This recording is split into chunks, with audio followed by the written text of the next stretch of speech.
tell me a little bit about what's in the box. You got obviously the headset. Yep. Right, and so it's got a cable, and then you have the one sensor that takes another USB that you have to just put up. So what's the headset take?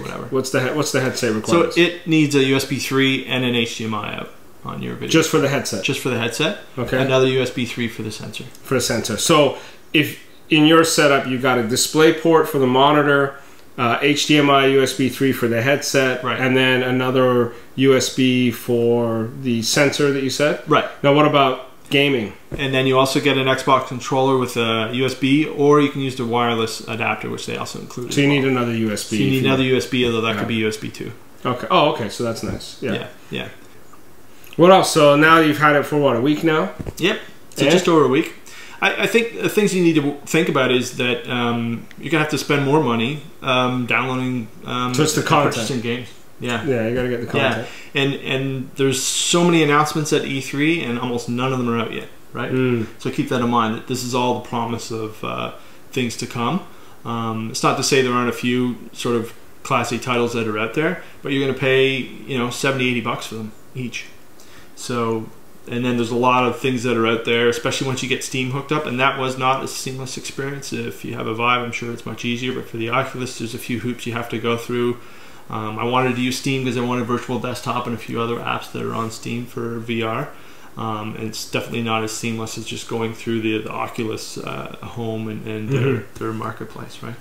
So, would you do it again? I mean, are you excited you got it? Yeah. I mean, I knew I was in for it. This is definitely...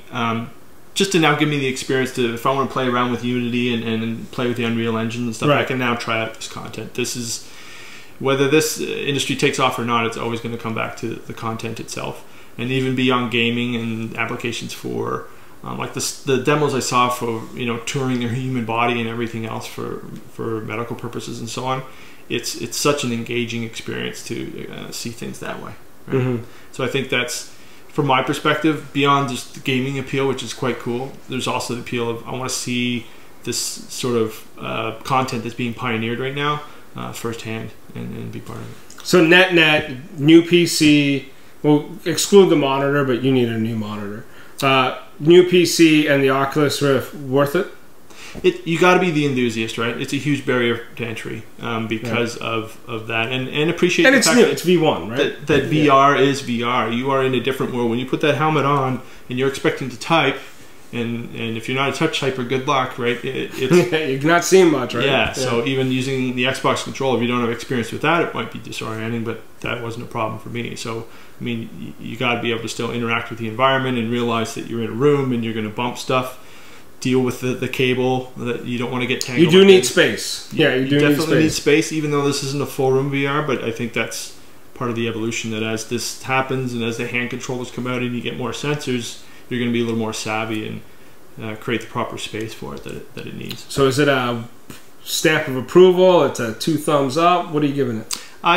For me, it makes sense. I think for everyone, it's a You're not biased. Personal experience. I mean, well, it's a lot of money, right? It is a lot of money, but all right. Yeah. So you're happy with it? I'm happy with it. I'm looking forward to. And you didn't throw up. Titles that are no, I haven't thrown up. You haven't thrown up. You felt a little sick, but you haven't thrown up yet. Yeah, but it's definitely one of those things you want to show people because it's impossible. This is a drinking game. It's I can change things too. Yeah. But it's going to take a while for the content to really get out there, and there's definitely that gap right now without having. It's amazing how much stuff there is already, though. Given that you got Vive, you got this. There's definitely hundreds of titles out there, but the gradient in terms of quality is it's still early days. It's still early days. Yeah. But the hardware, it's light. It's definitely comfortable. The sound, we should definitely talk about it. It does a really good job. Cool. I'm Pej. He's Paul. And I'm Paul. We'll get back.